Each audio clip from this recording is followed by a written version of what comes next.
Yeah. Professor Albert. Yes, sir. Please start the meeting. I'm still on the road. Okay. I'm on the road.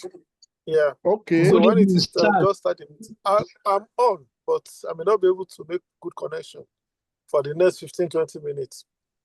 So please just okay. It's already 5 o'clock. Yeah, we know. We also have time. Hello, Prof. Good evening. Good evening, sir. Prof. Yes, How are sir. you? Good evening, sir. I'm fine, sir. Yes, I'm still on transit. You can see. Professor Kunya. Yes, that's Professor Kunya. Yeah, Professor Kunya. So, how are you, sir? Fine, thank you. Thanks for joining us. No, I'm on transit. I'll continue to keep on in touch. Don't worry. Thank you. Thank you. I hope the network will allow me. Hopefully. Hopefully, by the grace of God. Yes. Is Professor Olukoju Is Professor Olukoju with us? Yes. It's okay, it's online. Yes, online, Chairman. Okay, sir. Augusta, do we start? Do we start, sir? I can't see Professor Olukoju. He's there, sir. I can see myself. You can see yourself. Okay. That's fine. Okay. Professor Ariole. Okay. Yeah. Maybe you should give let's give ourselves another 3 minutes so that more people can join. We're really on time, so yeah. Okay, sir. The 3 panelists are already on. Okay. Yes. Okay. Yeah, people are still joining. Yes, sir. Okay. Yeah. Let's just wait a minute or two, then we can start. Okay, sir. Professor Albert, Professor Olukoju, so please just go ahead and start. Okay, sir. I'm worried about Professor Olukoju, I can see you in Ariole's picture. Yes.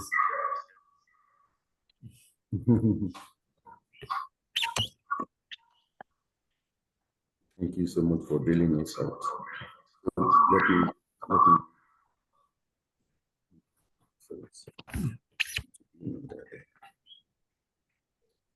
Yeah, good evening, President. This is BSC Obiefna saluting you from Oka. Oh, I thought you're in yonder land.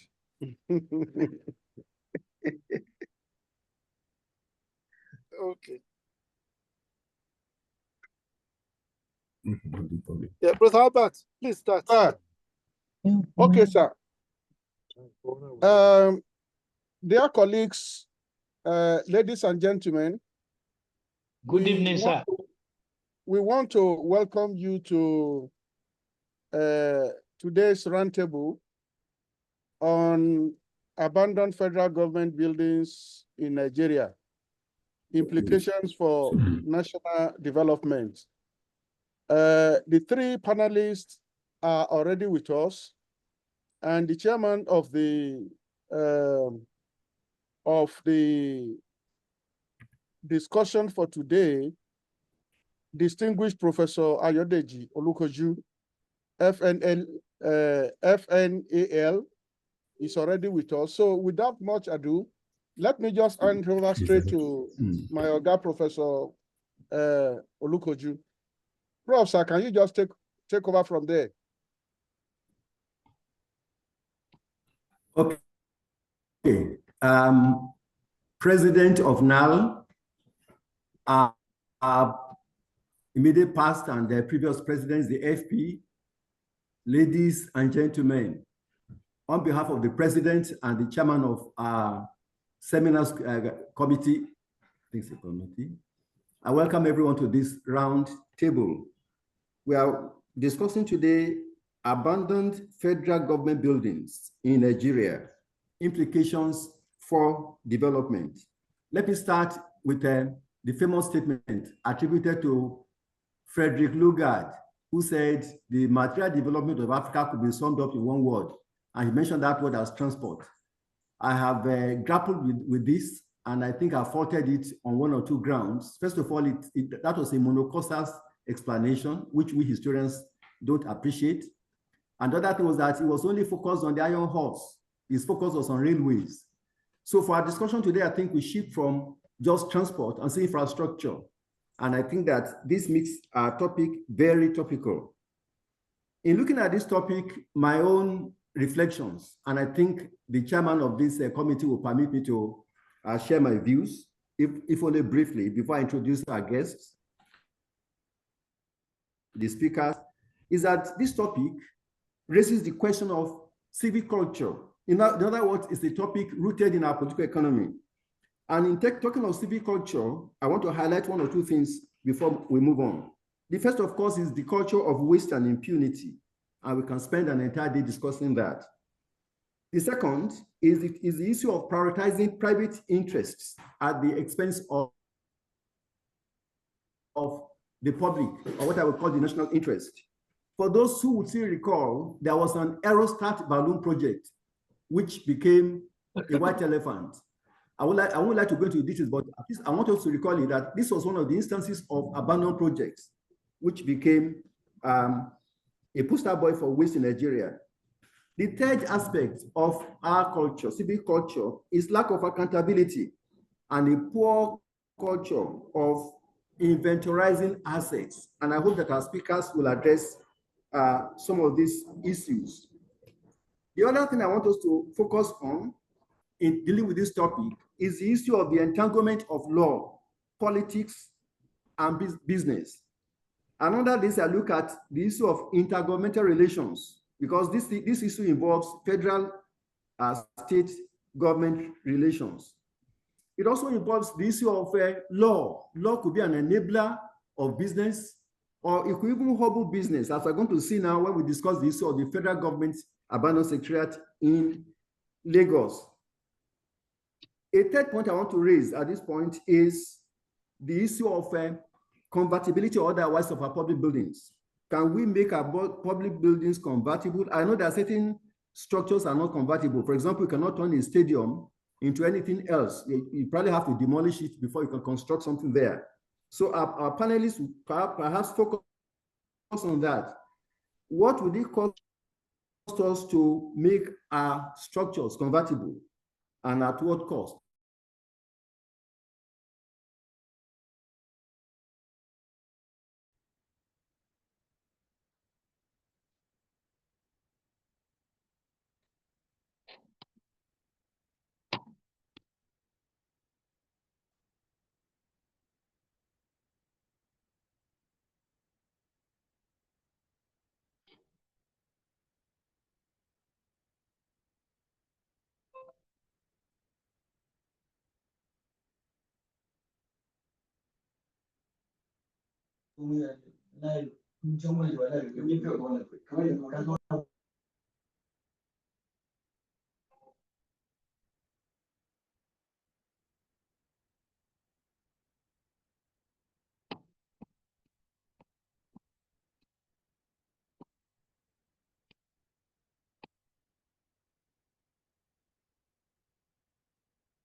Thank you, Chairman and Committee Chair. My presentation is entitled Government's Abandoned Projects and Property, Functions of Humanistic Impacts and Value Assessments Hiatus. I'm purely interested in how it affects human beings and how we have to do something to get it right. So, introduction.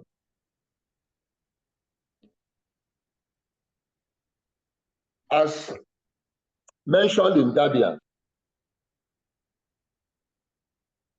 by a reporter who interviewed the 24th president of Estate Surveyors and Valuers, the name of the president is Emmanuel Wike.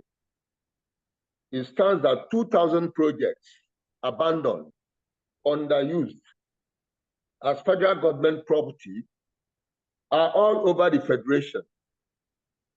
Prominent among these projects and buildings are federal government secretariat complex, Ikoyi, where everybody used to go in terms of accessing government offices, commissioned in 1976.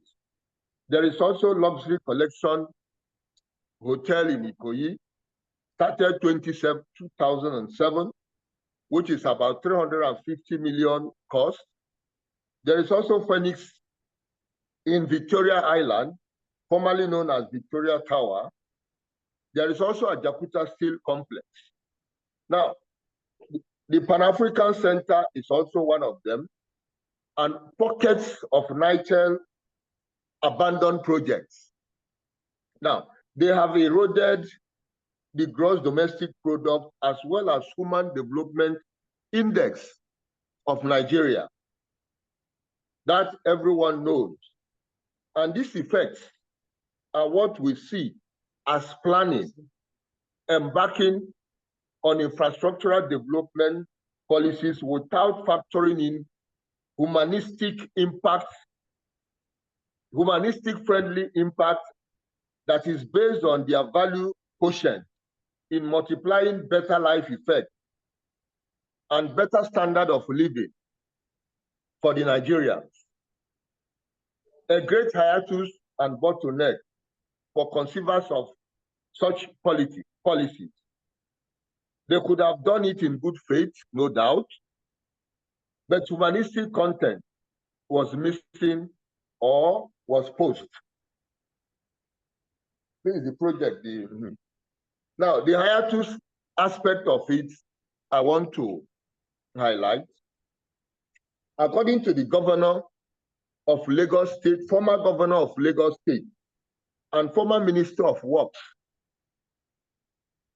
and Housing, Raji Babatunde Fashola, on Channels TV, there are development and infrastructural development plans up to 2027. Now I start wondering, why up to 2027? Why can't it be projected as a visionary plan? You know? However, according to him, when a decision is taken or reached, and one is supposed to carry it out, even when you are against it, whether you agree or not, the burden is on you to provide or conjure levers to push it up for it to be workable, which means, you know, constraints abound, but it's left for you to know how to disabuse those constraints and forge ahead, which could also be of lack of humanistic approach, you know. So, in effect, when forced as a minister to embark on an infrastructure development or building project that seems not in tandem with the overall well-being of the Nigerian state. Now, the approach to execute it seems to be unmindful of how it hurts the Nigerian state and people. The approach is just to do it, like the military order, obey before complain. And it is really telling on Nigerian infrastructure and buildings and whatever. Now, for every failed project or abandoned projects, Nigerians directly or indirectly suffer from a rebased GDP. People are talking of our GDP now going down. GDP that was rebased to a value of over $500 billion in 2011. Today, it has been depressed to an extent it's just mere $250 billion. And the nature of what contributes to Nigerian GDP requires infrastructural development or infrastructure that are on the spot to help get the Nigerians in full work position. Because for now, over 200 million Nigerians, or call it 65 million, who are very, very worthy and healthy to put up works, are underused, are underutilized. And so it is telling on our GDP. We see NITEL, we see Nigeria Airways all these projects have been wasted, and they have really depressed and debased Nigerian GDP. Now, furthermore, how do we compare it? In comparing rehabilitated abandoned property elsewhere, just as the chairman mentioned, convertibility. How do you help in converting a project or a property into something else that will also be beneficial to the human beings and people the development is meant to elevate and help?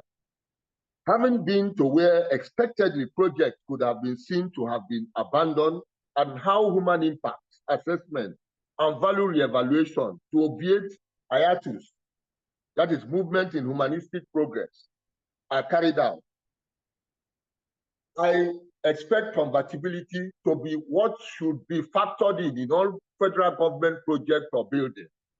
I was in Belo Horizonte, which is in Brazil, and I saw how abandoned mines or mine buildings and projects have now been converted into what those who live in favela, if you know Brazil and you know favela, it's like area where you call for the poor people to live, which is the ghetto, are now converted for them to come around and do artisanal work.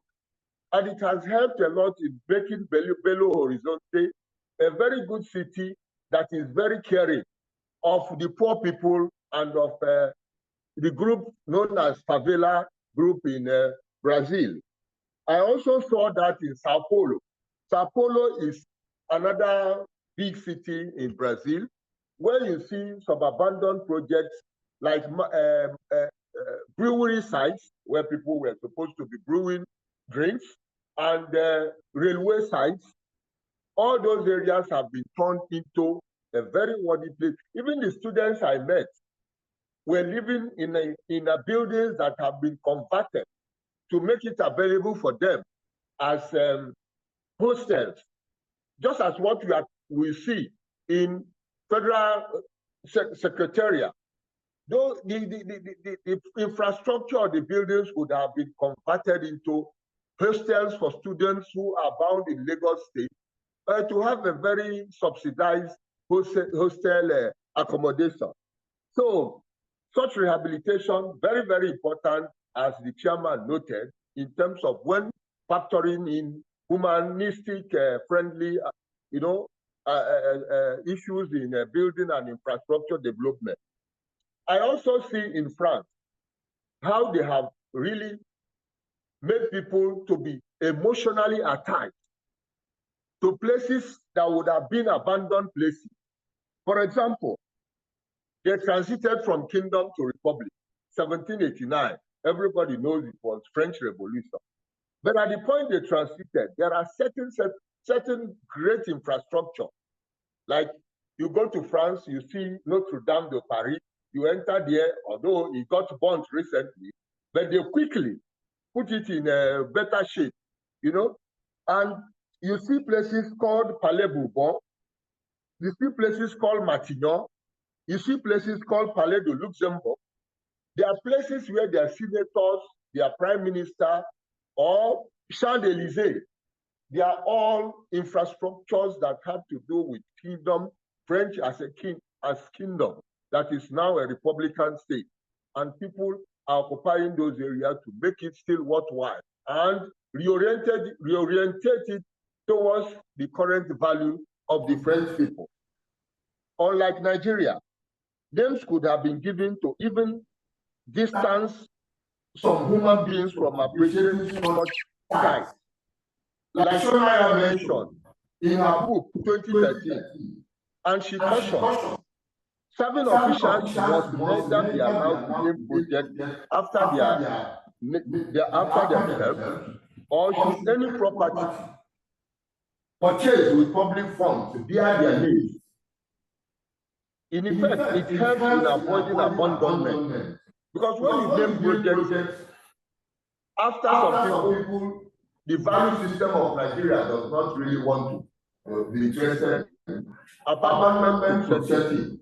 Now, impending abandonment and how to avoid it. We have seen abandonment. It has to be things we know. But now, how do we learn from what have been abandoned so as not to go in abandoning further projects and buildings? The Nigerian Pension Fund, for example, is one project that people should be thinking about now so that it will not be an abandoned project.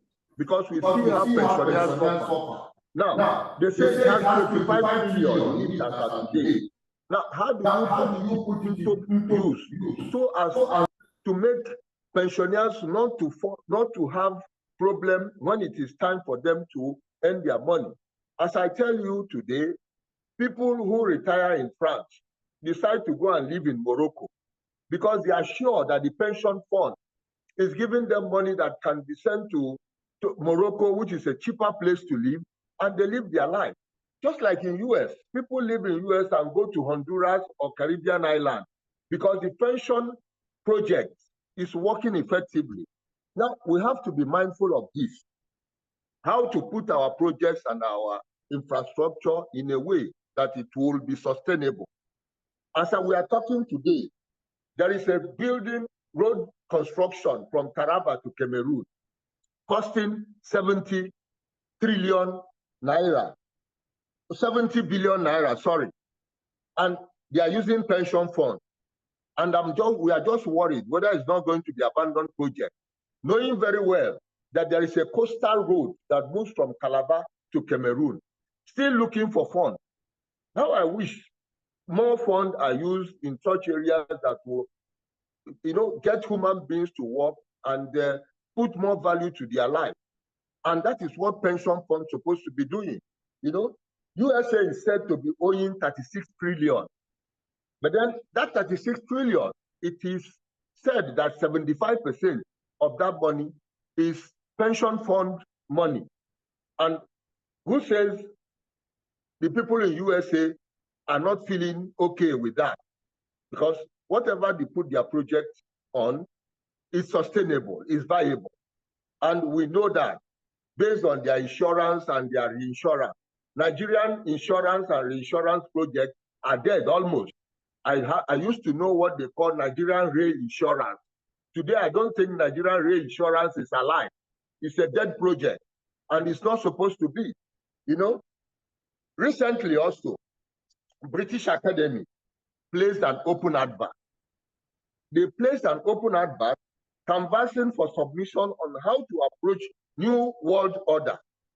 New World Order, because the world order that is reigning since 75 years seems to be in trouble, and people are now thinking of how New World Order could be. The point remains that submissions were made. I submitted my own submission, and the dragging was there for 6 months. How do you think your submission that is based on youth, African youth? I mean, it is known worldwide that 65% of African population is youth. And then you say you are planning for New World Order and you don't factor them into it.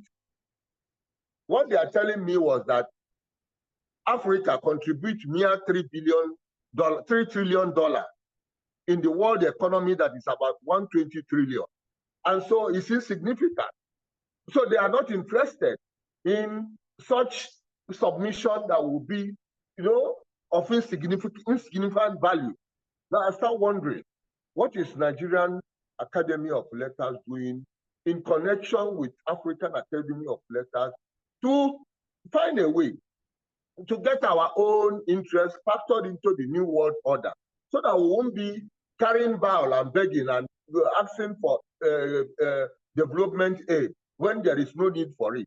Partnership, according to SDG 17, is what we're supposed to be talking about. We must be in partnership with other people in the world, not necessarily begging for any help. Finally, conclusion, what I want to say is that already known federal projects, abandoned and property, underperforming or seen as abandoned, are what history and historians should look into and tell us where we went wrong and how best to go about it to avoid repeat. And the second is that The current government say they are projecting Nigeria for $1 trillion economy. You cannot attain $1 trillion economy in 2030 if you don't make good use of infrastructure. And infrastructure as we have it today must depend on how people trust you as a country and bring in funds. And mostly the funds they bring in are funds of pensioners, so that their pension, people who are to retire in some years, will still be hopeful of getting what to live on. And they project it for 30, 50 years. So what are we doing in Nigeria in terms of projection? Now, recommendation, finally. I feel that it is necessary for us to put up a private bill sent to the National Assembly. And one of it is to tell them great infrastructure or buildings must be named in appreciation of values dear to Nigerians. Number two, avoid interest hiatus in planning so as to have sustainable performing projects and humanistic values clearly defined. Finally, depreciation value of any infrastructure must be clearly stated. For example, Federal Secretariat is supposed to be a project of 50 years. And 1976 till now, I don't know whether it has served its value to be talking of being seen as an obsolete project or property. So we must define what it is in line with what Sustainable Development Goal of United Nations is telling us. Ability to project things, to have infrastructure, to have buildings that will take care of generations to come, not to see them as unworthy generation. Thank you very much. Thank you very much, our first speaker, Professor Victor Ariole. I want to commend you for thank you for the perspectives you've given to us, cultural, comparative, and experiential.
Hello?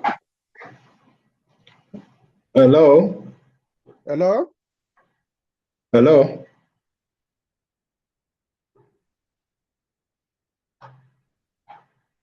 Hello?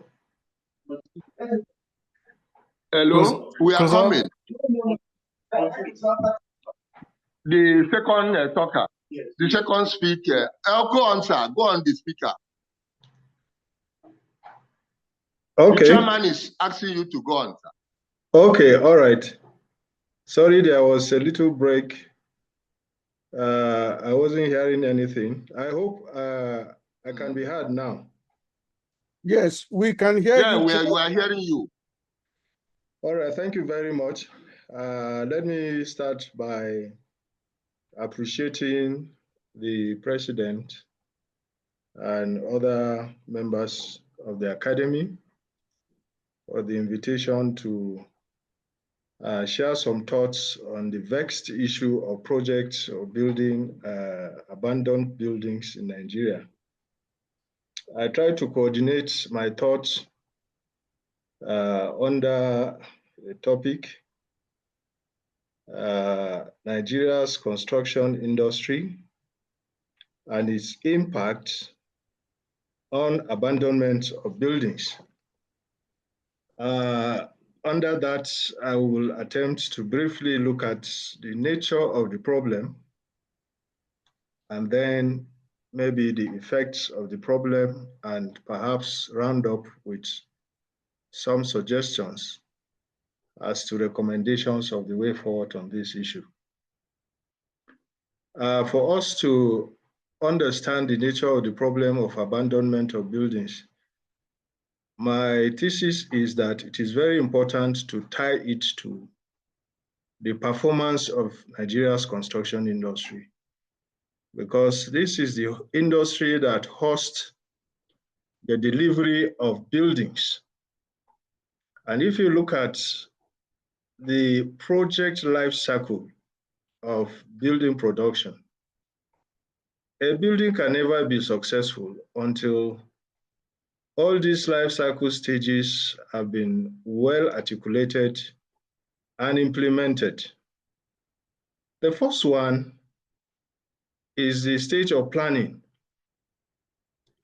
And this stage in project management, I believe, should be given a lot of attention, because what is the practice in the industry? Now, how much time do we spend in planning for our building projects? The front end of project management sometimes could take as much as the period that is used also for execution of the project, because it is at the planning stage that questions about feasibility and viability of projects are properly discussed and thrashed out. Sometimes a project of 1.5 years execution might require a planning period of more than 1.5 years. Social analysis, economic analysis, financial viability, and so on and so forth. And so for the Nigeria's construction industry to make a positive impact in defeating the menace of abandoned projects, I think there must be a lot of attention given to how we plan our projects. The second issue is the issue of the designs of buildings. I'm happy that the last speakers have also mentioned the idea about convertibility, ideas about sustainability, ideas about construction speed are all issues that the design team members have to address. And so far, it will appear to me that there is a great deficit in the industry in terms of articulation of standards and regulations that will promote sustainable designs, that will also minimize some of the problems we see when buildings are abandoned. In this regard, it is a thing of disappointment that as we speak today, the National Building Code is still yet to be enacted. The enforcement law of the National Building Code for Nigeria is still yet to be enacted by the National Assembly. The third life cycle stage of buildings have to do with the procurement. And this is another area again where explanations can be found for the main causes of abandonment of buildings. Who are our contractors? How is the selection process done? What level of professionalization or professionalism do we have within the construction sector itself? One of the major reasons, as we look at different cases, also have to do with the fact that the wrong choice of contractors to undertake the construction of our buildings have sometimes resulted in the abandonment of the project for reasons such as incompetence. Sometimes also we have to look at the role of corruption in procurement. As far back as 1979, during the Second Republic, we had started seeing the idea of kickbacks, 10%ers, have emerged already in the industry. As we speak today, many of our contractors are on transit with the governments that brought them into the industry. And it is like every dispensation comes along with its own contractors. There is no deepening of experience. There is hardly any value added in terms of professionalism. And in that manner, although we are talking about federal government buildings, but if you go down to the states and even local government, you find out that there is a very high poor quality of procurement process in terms of the selection of the kinds of contractors. Some of the contractors are not professionals. They are only in it for the profits that they will make. The moment the contract has been awarded and some advance have been made to them, you find out that the priority is not the execution of the project, but how much money they can make out of the project. So the industry has to try and look at the issue of procurement practices. At the stage of construction, what is the role of project management? Who are the key actors in the execution of the project? Are these people the right quality of people to handle a project? We have gone to several sites where we have seen sheer incompetence of the personnel that has been put upon the supervision or management of the building projects. Some project managers have also no business managing building projects. I'm very happy to note that in 2018, President Buhari had signed the bill for the creation of the Chartered Institute of Project Management in Nigeria, which is a very positive step in the right direction. Just to signify the importance of the project management role in execution of any types of projects. But we are also raising concern about the kinds of project managers that should handle building projects, so that the other extreme end of it is not to just have project management for the sake of having project managers, but that people who are managing building projects are people with experience in terms of the entire stages in the life cycle of the project, leading up to and including the completion and commissioning of such projects. Then the final stage is the commissioning of the projects. Have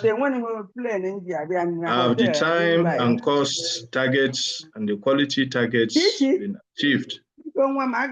These are all issues that are bedeviling the construction sector in Nigeria, which I believe, if they are properly situated in a reformed construction industry reforms that look at the establishment of standards, a national building code, for instance, that is working, that looks at the proper roles for different categories of professionals and set the benchmarks of standards for every event that happens within the life cycle of a building project.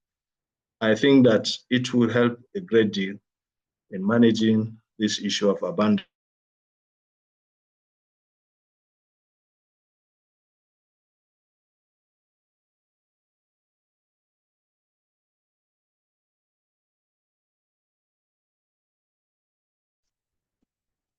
Hello? Have we lost Professor Izam? Yeah. Or or is it that he had completed different reasons have been abandoned? As far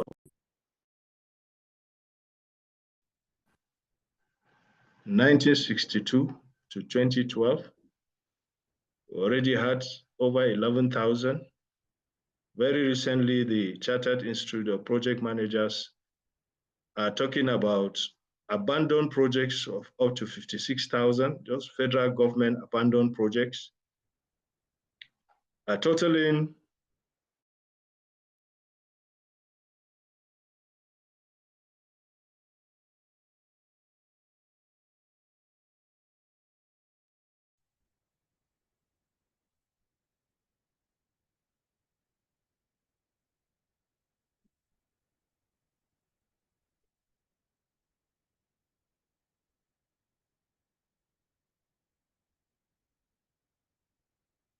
so this is how serious the problem is, abandoned projects, because the previous one, the last part of recommendations and looking at these menace.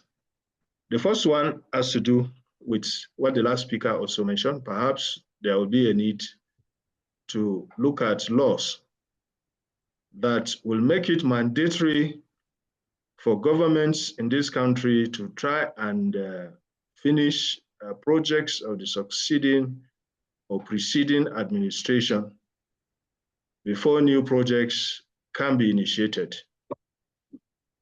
I am also very delighted that the National Assembly has requested the Works Committee to do a total review of projects that have been abandoned in the country. I hope when that has been done, many of these projects will be put up either for outright sale, privatization, or some sort of PPP arrangements to ensure their completion, so that this massive wastage that is being witnessed can be minimized. I have a case of a hotel here in Jos, which is now over 40 years abandoned. It's supposed to be a Sheraton 5-star hotel, and with all the modern facilities. At the end of the day, 12 different governors have come, and we are still looking for solution on what to do with that project. After 40 years, of course, you know what has happened. The project has become a haven for criminals. The physical integrity of the project has started being affected, and also the economic returns that were expected are not also being realized. So if we have a law that mandates administrations to ensure the completion of preceding projects, I think it will be very helpful for the government. I must also raise the issue of the attempts to bring back to life abandoned projects through the PPPs. Sometimes you succeed in getting an investor, like in the case of the old secretariat in Ikoyi, which was also mentioned by the previous speaker. And work has already started, but we had a situation where now the Lagos State government is bringing out the issue of zoning to say that by the town planning regulations, the old secretariat cannot be converted to residential. So these are also issues that we need to look at. I'm happy that in the preamble, at the beginning of the program, the issue of even intergovernmental relations is also very important in addressing this problem of abandonment. The other issue in the industry also is the standards of technologies, the standards of design, industrialization, the content of industrialization in terms of the flexibility of designs. These are all factors that can also promote the convertibility of abandoned projects into something else. So by and large, something has to be done, whether it is BOT or PPP or outright privatization. I think there has to be very, very urgent and stringent interventions by the federal government to ensure that this level of wastages that we are seeing on abandoned projects, because the gross domestic product of the country is, the GDP is a function of also capital formation. And a project is never realized if there is an abortion at any of the stages in its life cycle. And therefore, to build the economy, to build the GDP, to create social value, to create economic value, I will also want to support any action of the Nigerian Academy of Letters sponsoring very useful and meaningful legislative interventions that will bring support to the construction industry in this country. Thank you very much. I think I'll stop at this point. Thank you. Thank you very much, Professor Izam. Your intervention has been most comprehensive. You raised the issues of planning, design, standardization, procurement practices, finance, and of course, the all-important question of what is the way forward. And you proposed, for example, the PPP strategy, build or transfer, and then of course, privatization.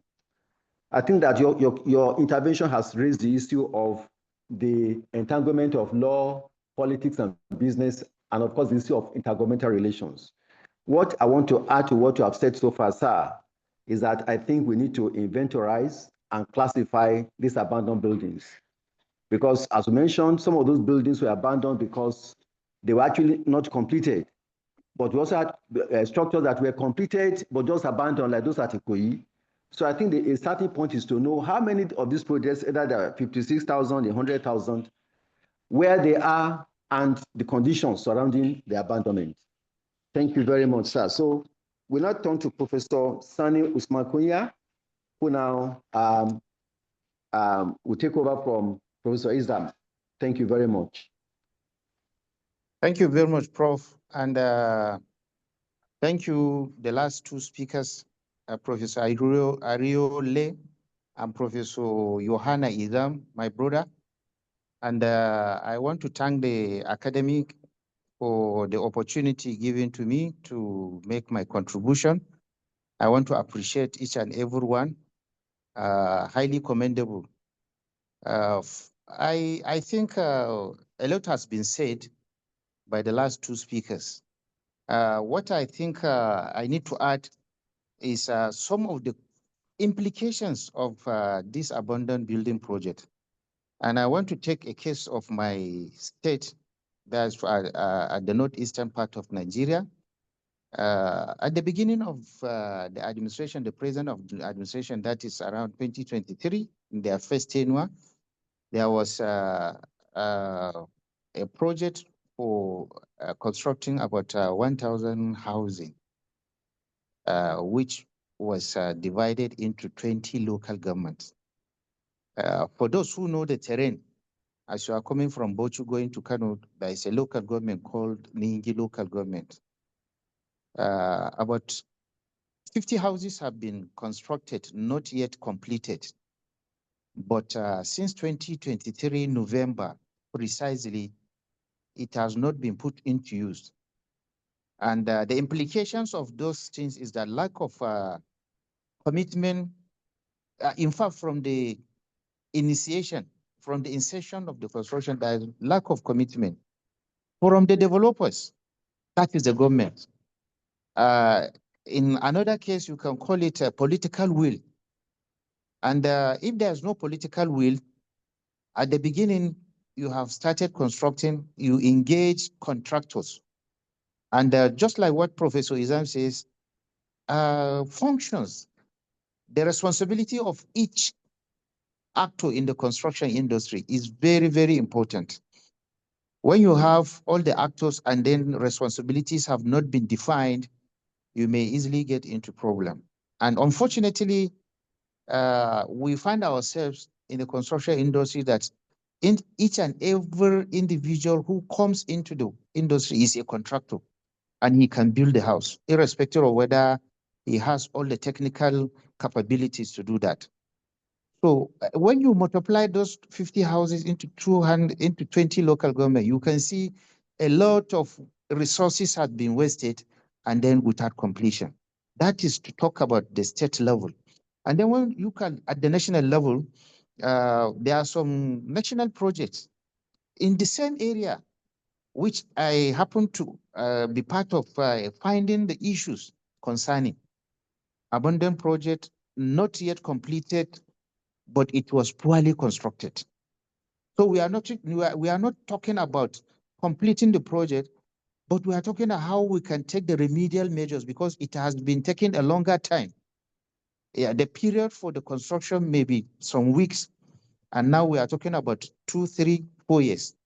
So it has been abandoned, and as a result of that, the implication is that you have hideout for on the wall.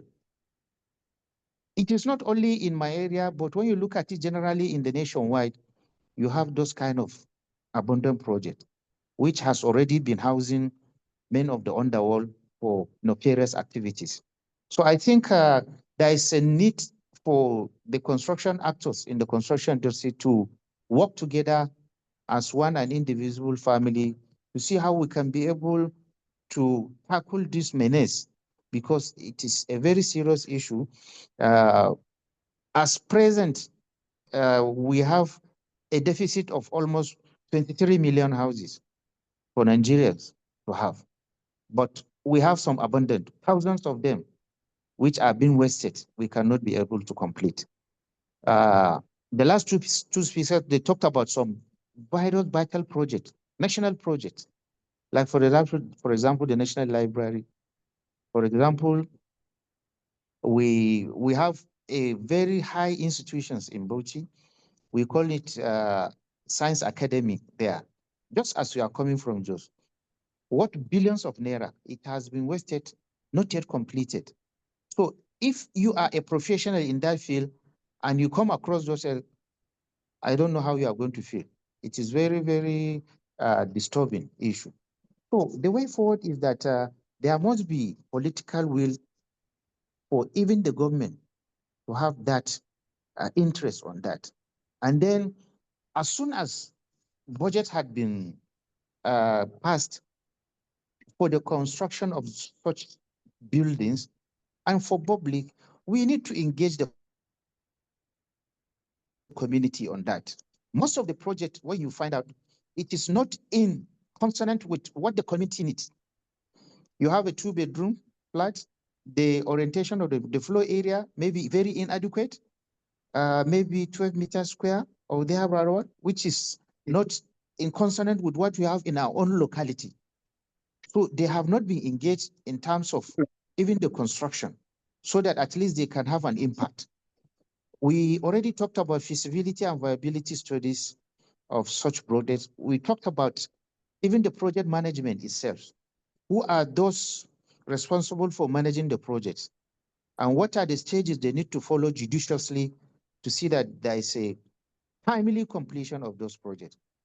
So, and then another very vital issue, which is a cancer, I can call it, in the society, is lack of transparency. In another word, corruption. Because lack of accountability in the handling of the public funds can also contribute to abandon of such projects. We are not accountable to what we have promised our people that we are going to do it. We keep on saying that, no, 2,000 housing units, 500 housing units. Yes, it's good to say that. And the community are happy that they are going to have houses, but they are yet to be completed. So that they can put into use. So these are some of the implications. And then I think when we look at those key areas, I don't want to talk of other areas that my colleagues have already discussed. We will continue to have such kind of situation, and then we'll keep on having a round discussion and see the way forward. And our colleagues in the built environment, we need to come together. Despite the fact that we know our responsibility, whether you are an architect, whether you are a builder, quantity surveyor, town planner, and the rest, we need to know. I'm happy that Professor Izam has mentioned about the National Building Code, which clearly, there's a section that clearly spells out, section 13, subsection 3B or thereabout, talks about the responsibility of each professional in the built environment. So we need to go back and know our responsibility. If you are an architect, you know what you are supposed to do. As a builder, as a quantity surveyor, you know your responsibility. We will as well overcome those challenges if we know our responsibility. And we need to also come together and then appreciate the federal government and keep on insisting that this national building code should be put into law so that at least those who are coming as builders, those who are coming as architects, we know that if you don't have such a requirement, you don't have any business to do in the built environment. So I think when we continue to do that, I think we are going to reduce, not to, if not drastically, if I eliminate the issue of abandoned project, but we are going to reduce the issues of abandoned building project particularly. It is within us, and I think we can be able to do that. Lastly, I think what I want to add is we keep on engaging the community itself. Because when you have a project in a community and you don't engage them in terms of workmanship, and then suddenly the project is being abandoned, there are challenges. They may decide, some of them, we can't say that all of us, all of them are okay, but some can use that for other underworld activities, and nobody can stop. But if they have concern and the government or the developer engage the community, the immediate community in that, you can see that even if there is maybe slow pace of work or the delay in terms of execution, that project will be secured by the community. So when we do that, I think we can achieve a lot. So I think because I'm on transit, like I said, I want to thank the organizers for giving us this opportunity to talk. When I was on my transit, I know a lot has been said, so there is no need for me to repeat some of them. So I want to stop here for the meantime. Thank you very much, gentlemen. Thank you very much, Professor Kunya. Your contribution has been most illuminating. We could also highlight a few of them, some of the issues that you raised. I think the most striking is the issue of lack of political will and commitment on the part of governments, the need for professionals to have role allocation and for people to be held to account in whatever area of expertise or commitment. I think the greatest thing for me is the issue of civic engagement, so that we have the buy-in of the local communities. But I earlier wanted to stress the fact that one of the challenges we face is civic apathy. Nobody bothers. We walk past the abandoned buildings, we just go to a place of work or residence and we forget about it. There is no civic engagement that will move the hands of government. We also see that professionals also ought to be more involved, especially to get to pass through the National Assembly, the all-important National Building Code. We hope that this can be done either within this current legal year or the cycle of the current National Assembly. The professor also advised us, and I think it's important for us to focus on building projects, not just on all abandoned projects, building projects for now, especially because of the wide gap between demand and supply in that sector of our national economy. Project management was also emphasized, and the all-important issue of corruption, not just in that sector, systemic corruption in the country. Overall, I think the emphasis is on the need for us to match action with words on the part of government, civil society, and the professionals. We have just about half an hour to finish to complete this session, and it would be nice for us to have a feedback from participants on this call. I just want to know whether there are people who have already indicated. So the floor is open now for comments, unless, of course, Professor Albert wants to intervene at this point.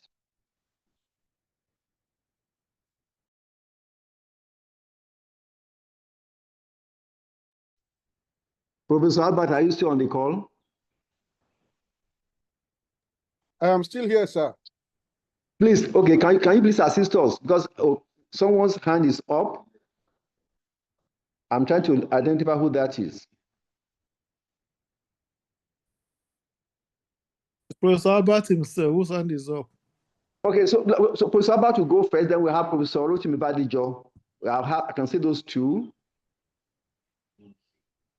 So let Professor Albert go first.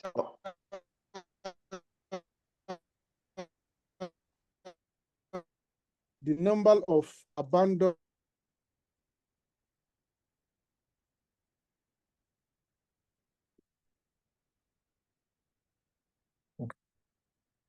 Can you hear me, sir?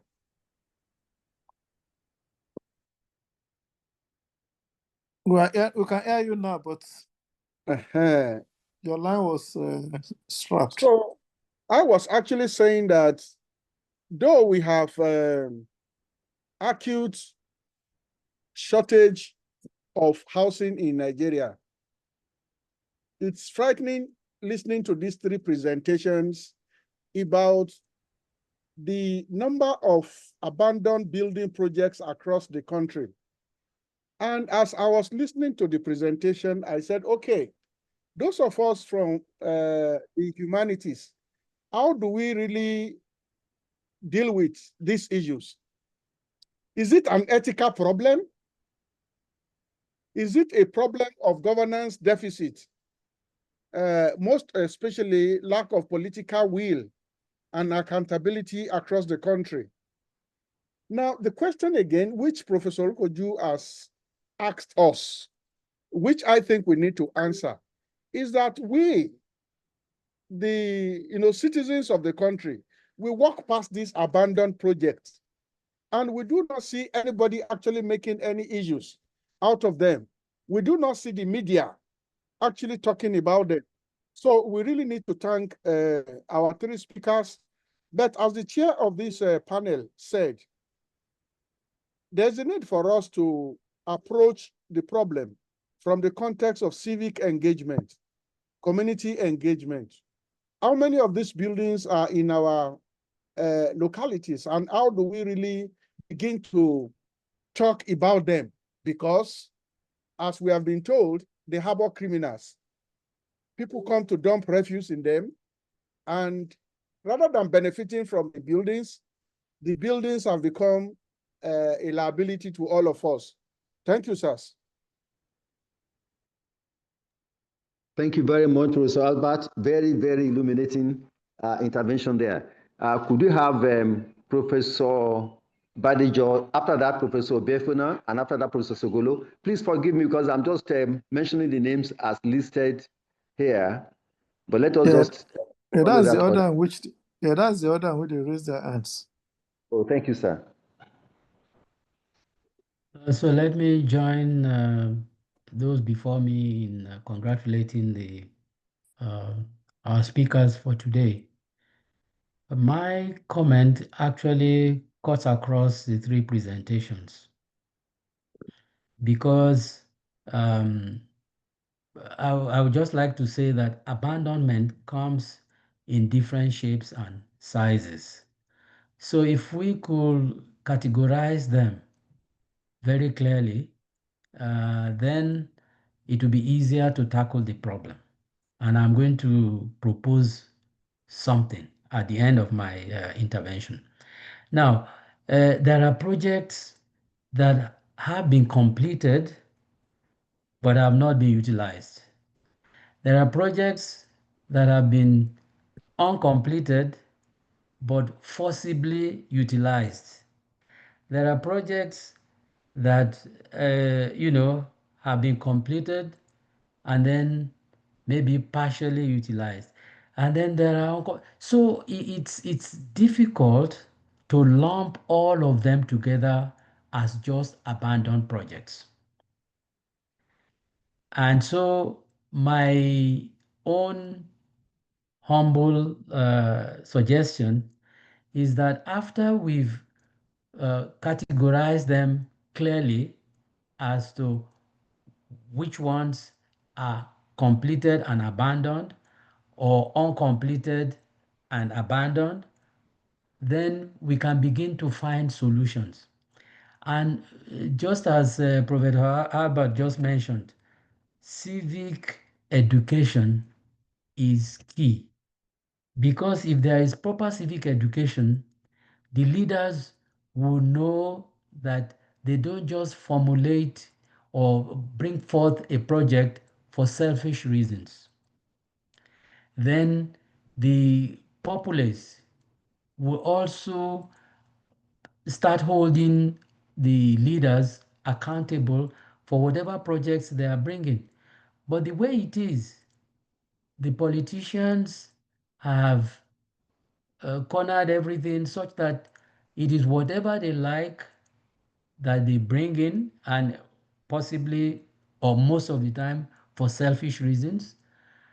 And the populists have been so marginalized that they've taken it as, well, whatever it is that they do will not, personally benefit me, or is nobody's business. So we need civic education. And that's where I think we come in as the Academy of Letters, to promote this idea of systemic change in reorienting every Nigerian, leaders, followers, everybody at every level, such that we begin to view the nation as paramount to the interest of everybody, and not just selfish reasons where politicians come in and they say, oh, I have 4 years to do whatever impact I have to do. And that's what stops this continuity in terms of projects. So you have projects that are beautiful, but because of lack of maintenance or lack of foresight as to the lifespan of the project itself, eventually the project is abandoned and nobody cares what happens to it. This is my suggestion. Thank you. Thank you very much, Prof. I sincerely hope that we are going to have shorter interventions so that we take more comments, and then we give the speakers the opportunity to respond. So let me call Professor Sogolo.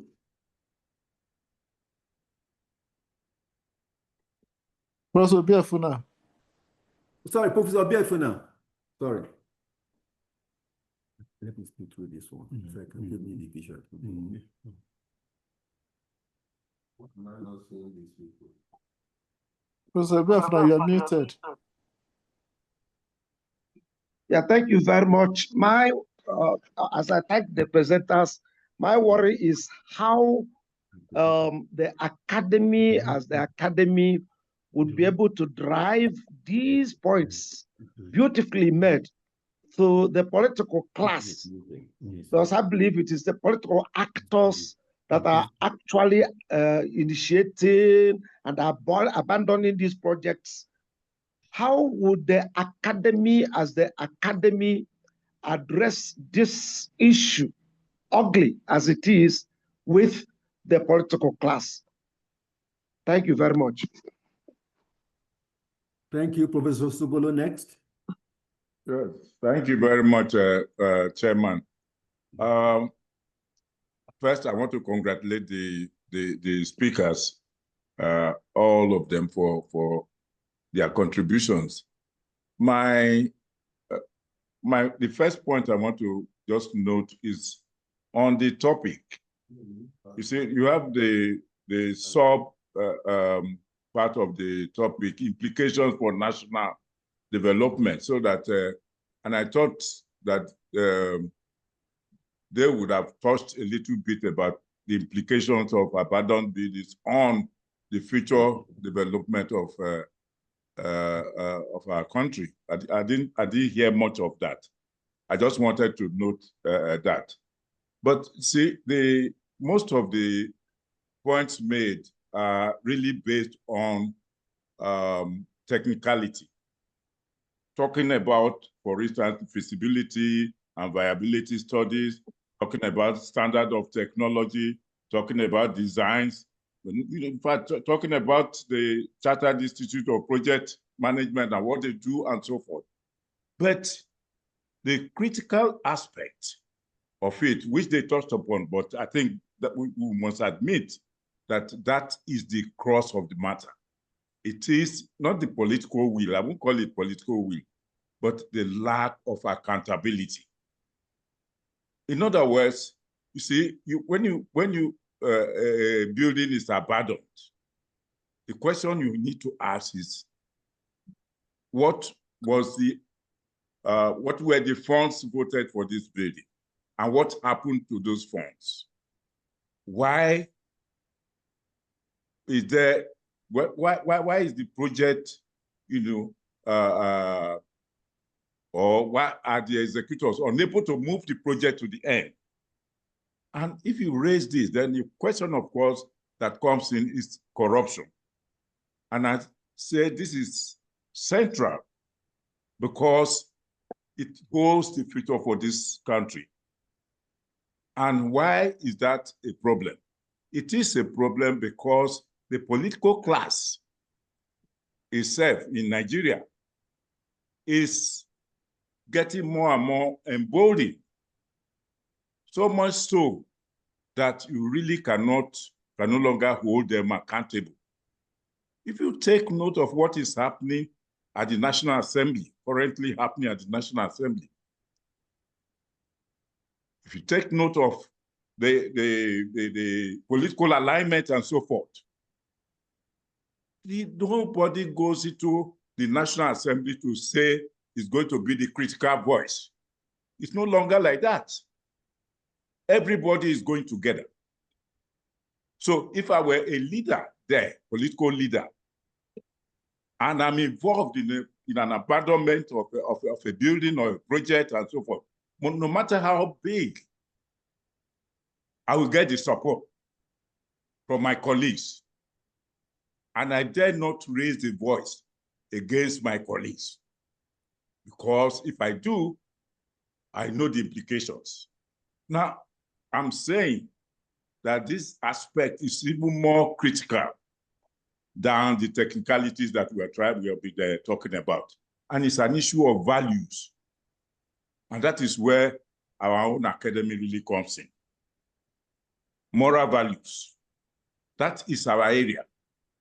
And we must take that up with the government and then make suggestions as to what should be done, right? To try to, at least to make sure that we were not led on the path of destruction. Thank you very much. Thank you very much, Prof.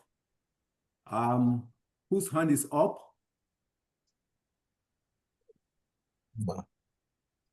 No. No, there's no more hand. It's only Professor Ogulu, and he has just made his intervention. Okay. So could we ask the speakers to respond, maybe in a reverse order? That is to say that Professor Kunya comes first, if he's still online, and then Professor Izam, and finally Professor Ariole. You could please respond to any of these issues raised by... Okay, thank you very much, Prof.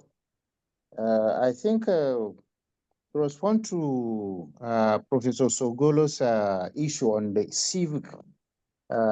civic responsibility, because yes, we talk partially. Maybe I think Prof may need to understand that the political will we have been talking about is getting to more than 67% of these projects are owned by government.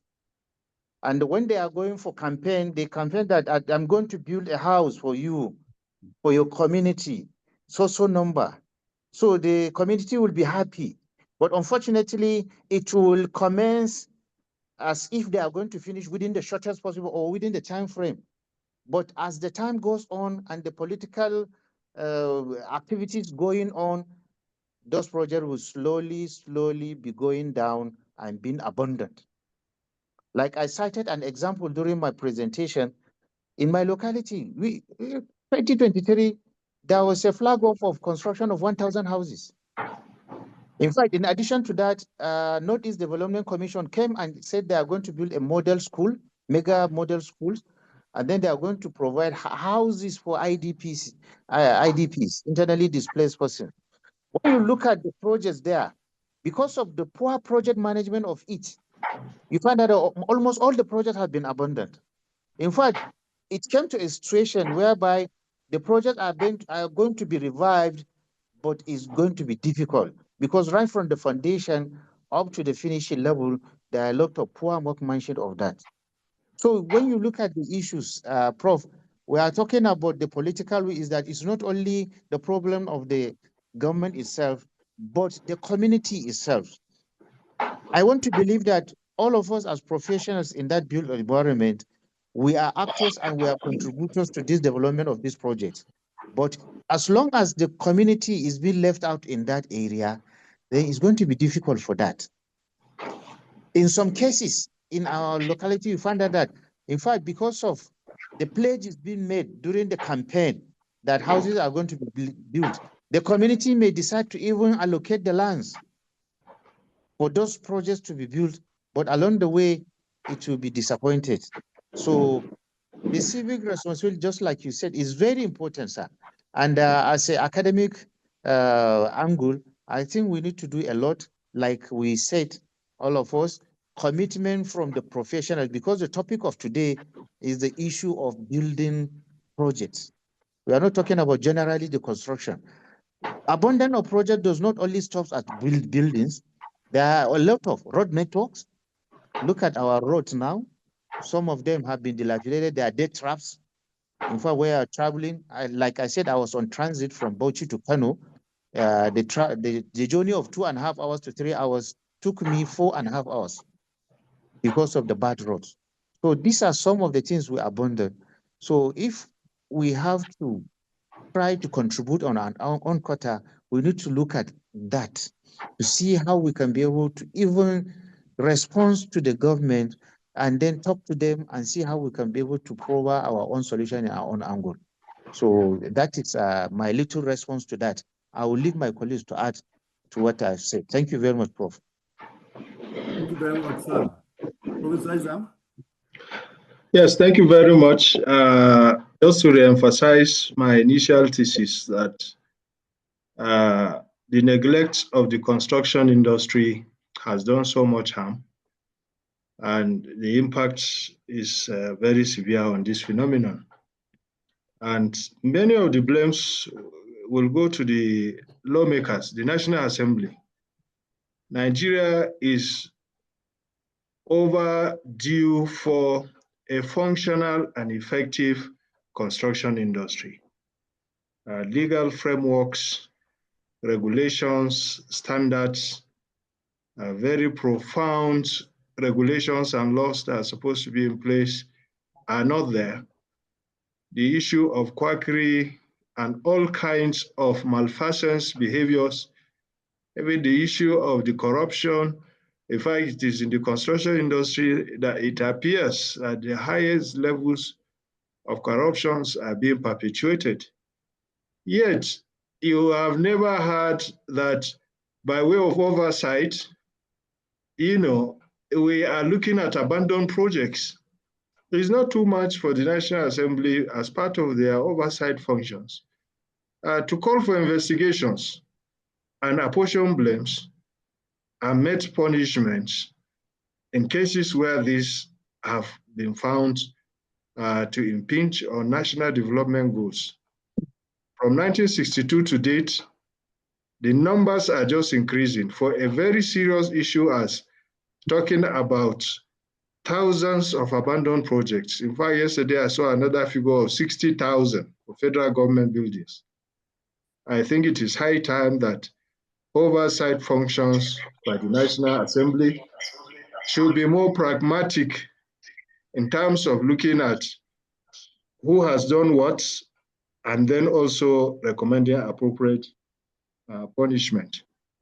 I'm happy with the support for classification. I hope that in the ongoing efforts in the National Assembly to be important to classify because we can't group them under one generic terminology. I know in the past, one of my former chairmen of Council of Registered Builders, late Professor Akindoini, has tried to popularize the concept of project suspension rather than abandonment. But the truth is that we cannot be talking about suspension in reality when the contractor has packed his equipment, he has left, and then there is no sign of him coming back, and then the project has remained unoccupied and uncompleted for many, many years. But in seeking for solutions, these are all ideas that can be mainstreamed so that in the place of abandonment, we can create terms and conditions for suspending projects when some untoward events happen, so that parties will know that we are coming back after some time after we have resolved. And in terms of resolution, I think we need also to advise about the deepening in our contract forms, the idea of alternative dispute resolution. If you look at many of the PPPs, look at the Ikoyi former secretariat, I think one of the issues that came up was concession period.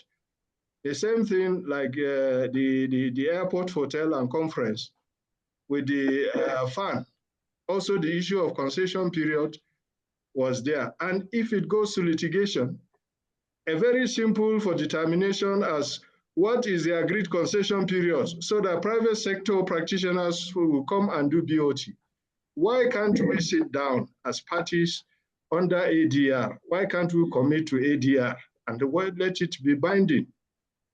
And very huge projects are just suffering because we have gone to court, and you know, with the courts, it can go to different levels and so much years will be lost. And so construction industry for me is one industry that is easily amenable for the practice of alternative dispute resolution so that resources of human beings, materials, and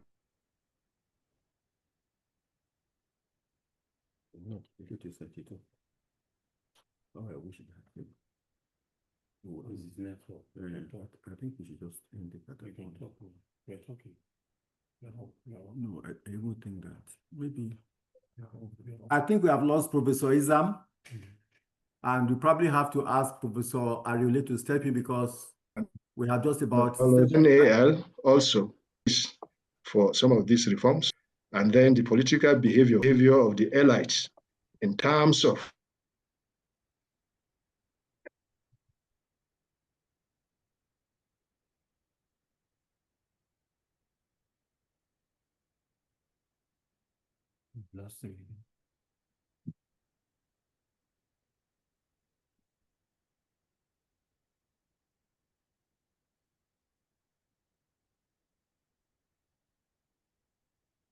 so you can take up. Okay. Sorry, are you? Yes, I just got done. Yes. Thank you very much, Prof. Thank you. Professor Ariole, please. We have just a few minutes to the end of the session. Thank you, Chairman and committee members and Chair and the President of NAL for the opportunity given me. Now, as Professor Sani mentioned in terms of what happened in Iningi local government, you know, I want to relate it to what I read from Professor Bakami, who was talking about dissent from humanity. When you are building for people and you don't take into consideration their identity, just as Professor Bakami mentioned, in terms of core notions and principles and values, you don't take interest in knowing their integrity, their identity, and their destinies. Before you go constructing 1,000 buildings, there will be problems. They could see it as not for them. But if you take those things as mentioned, core values as mentioned by Professor Bakami, somehow they will have some emotional attachment to it.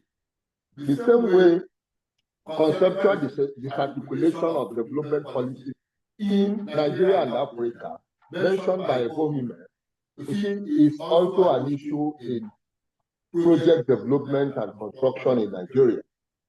As he put it, the development policy makers did not even seem to seek to understand, let alone domesticate the universal principles of socioeconomic advancement. Because the moment you don't bring in the social impact and how it affects the people, certainly the people could distance themselves, from it. And these are issues that should bother us of bother Nigerian Academy of Letters. So if there is a need to put up bill or private bill, like mentioned also by Professor Yohanna, you see, when there is no national building code is yet to be enacted, then there is a problem. While enacting national building code, there is need to factor in issues that go with humanistic interest and how the people feel what we are doing, whether it relates to them or not. Just like people say about clothes arcade, clothes arcade, lace clothes arcade. Any development that does not take into consideration the proximity of the people who are to enjoy it or who are to make use of it to add more GDP to our national value will just be something that will not be of great value to those people. So I think based on what we have already discussed, there is definitely need for NAL to be concerned about the human and humanistic aspect of any construction building or whatever that goes on in Nigeria, and as he said, bring in some input that will make the government know that it's a concern for the destiny of Nigerians, concern for the identity of Nigerians, concern for the dignity, human dignity of the Nigeria, not just building what has no value in terms of humanistic interest of the Nigerian people. Thank you very much. Thank you very much, our very distinguished panelists, and thank you for your participation. I'm referring to those others on this panel. Before I hand over to the chairman of the seminars committee, let me just remind us that we have discussed abandoned buildings and way forward. And I wish to highlight the following as some of the key issues that emerged during the conversation. The first, of course, is the need to inventorize, to categorize abandoned projects in Nigeria. The second, of course, is to prioritize and proffer appropriate short, medium-term, and long-term responses to them. And some have been highlighted today. We should complete those that are uncompleted and put them to use, or we could complete and convert them by way of alternative uses. And in terms of those that have been caught up in the process of legal disputes, we could think of alternative dispute resolution, especially in the case of the federal government secretariat in Ikoyi. The discussion also highlighted the need for us to have collaboration among professionals in the field. And this, of course, will lead to the enactment of the appropriate law, that is the National Building Code. The idea, of course, is that National Building Code should be sensitive to cultural and contextual imperatives. Civic engagement was also highlighted in our discussion today, but then discussants, the panelists and the discussants also mentioned that this civic engagement should be broad-based, and that will involve state governments, local governments, host communities, the media, civil society organizations, community-based organizations, and so on and so forth. Finally, of course, there is the issue of NAL's intervention, and NAL's intervention, we are told, to focus on promoting values. The last speaker mentioned promoting humanistic values, and of course, promoting also the imperative of civic responsibility, not just on the part of the people, but on the part of people in power. And therefore, political will is an imperative that we should pursue in getting these projects back on track and contributing to the national economy. I think on this note, I want to thank the president of the academy, the chairman of the committee, the seminars committee, and also members of the committee, very hardworking people, and other participants on this panel. So I hand over now to Professor Isaac Olawale Albert. Thank you very much. Distinguished Professor Ayodeji Olukoju, thank you so much, sir. When we started discussing this topic in our committee, we never thought of how you started the exercise today. You expanded the scope of the discussion, and we want to thank you so much, sir, for your thought leadership. We also have to thank the 3 panelists who spoke eloquently on the issues. But as they were making their presentations, and as the chair was actually, packaging the take-home for us, I said to myself that all of us are calling attention to a critical issue in our national life, and which is that our value systems are collapsing. And there is no way you can sustain any country without values. My mind went to all the presentations since we started in January up to this moment. And it's like we're saying that there is governance deficit. Our leaders are no longer afraid to do bad things. So the question is, how do we build a nation? It is very worrisome.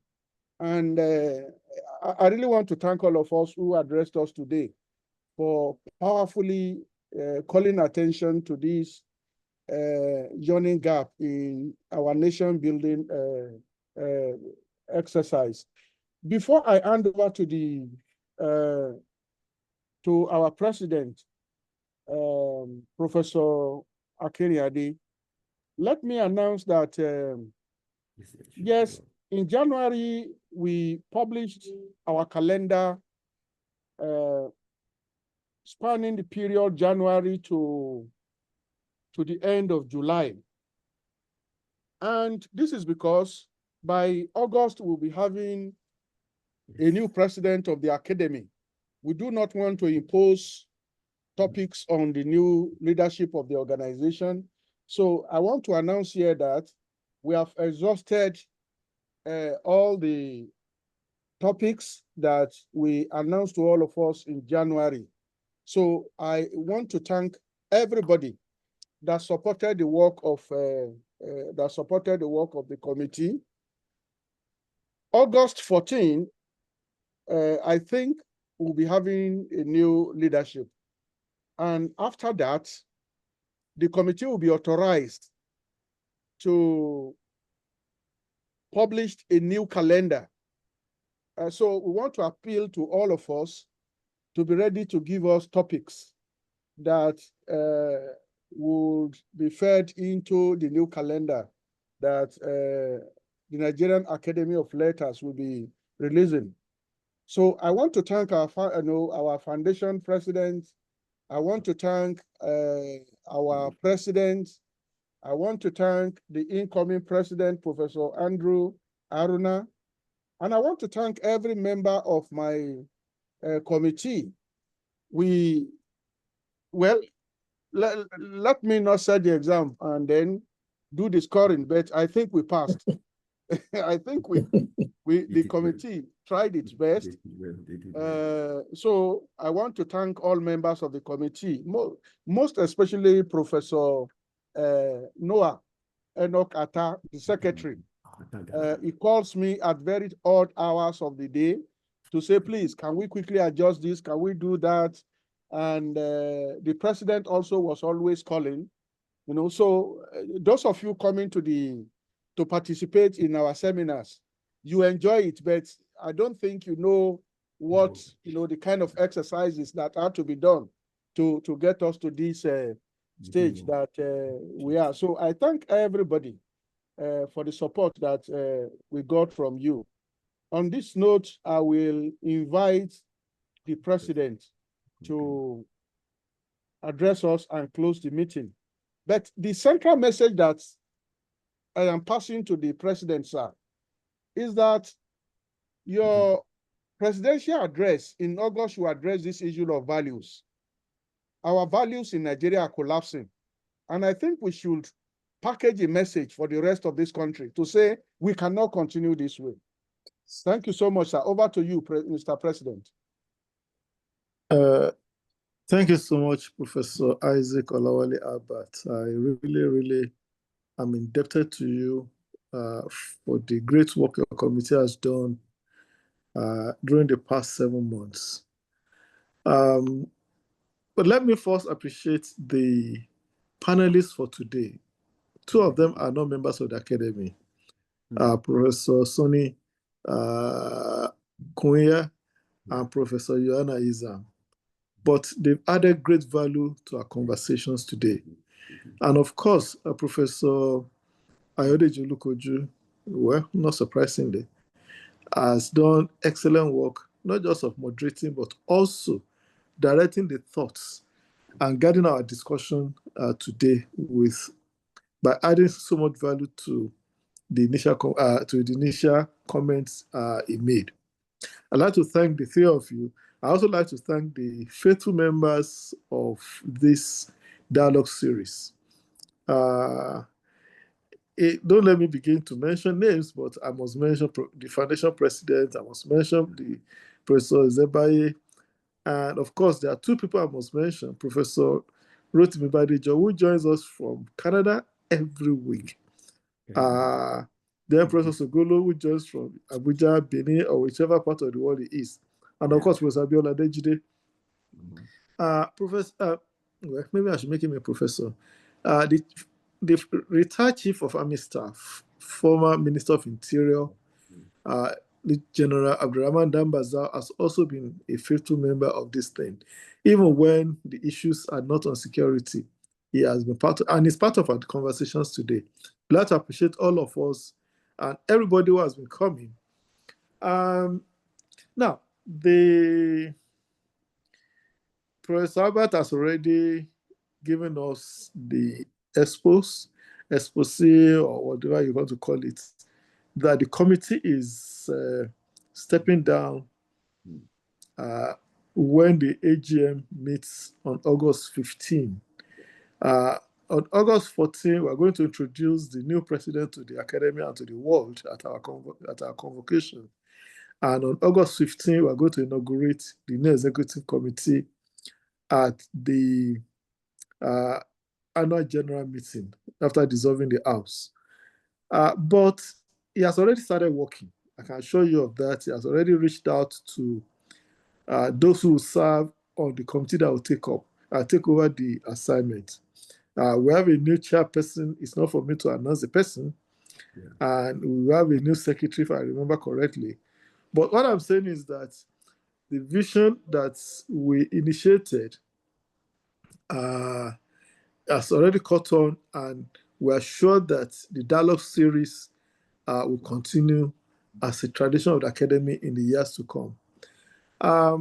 Over the months, and particularly today, sirs, the many policy issues have emanated from our discussions, from security to our conversations today on abandoned projects and all that. That many policy issues have emanated.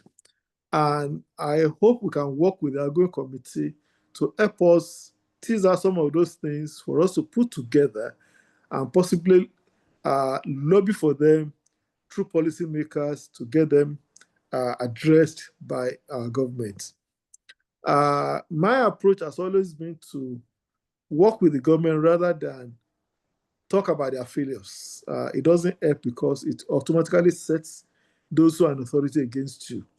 But if we choose the path of pointing out what needs to be addressed, we might actually achieve a lot. So hopefully we are going to get some of these issues to the table of the policymakers. The incoming president is part of what has been happening in the last 2 years. He is high up there among the policymakers, and he should be able to take some of the issues beyond the level at which we have met it now. So it leaves me just to appreciate all of us and hope that we all join the convocation of the academy for those of us who are members. And when we reconvene for the next series of dialogue of the Academy, I expect to see all of us on the platform. Thank you so much, and I wish you a very excellent evening. Professor Ariole, Professor Izam, and Professor Sani Kunya, thank you so much. Thank you very much. God bless. My committee will especially want to thank Professor Lutayo Adeshina. Yes. Thank you so much for supporting us. Thank you. The global profession in Manchester, be part of the system. Very well. Good night. Good night, everybody. Please support them. Yes. Good night. Thank you, sir. Good night, sir. Thank you. Good night. Good night. Congratulations. Thank you, sir. Wonderful outcome. Global. Sir. Global. My Oga, how are you? I do.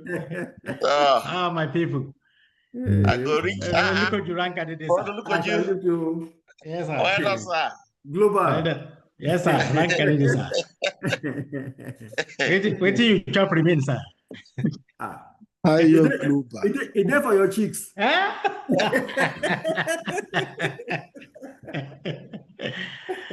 Thank you, sir. Enjoy. Yes, sir. This is catching up from Victor Ariole. Okay. Wonderful. Yes, sir. Nice evening, sir. Yes, sir. Good night, sir. God bless you. Yes, sir. Bye, sir. Oof, oof. Okay, thank you, sir. Bye, sir. All right. So let's go now. Good night, Professor Olukoju. Good night, sir. Good night, sir. Good night, sir. I'm grateful. Professor Ododo. Oh, Ododo. I can't see your face. Where's your bed? My face in the bedroom. Okay, your bed is in the bed.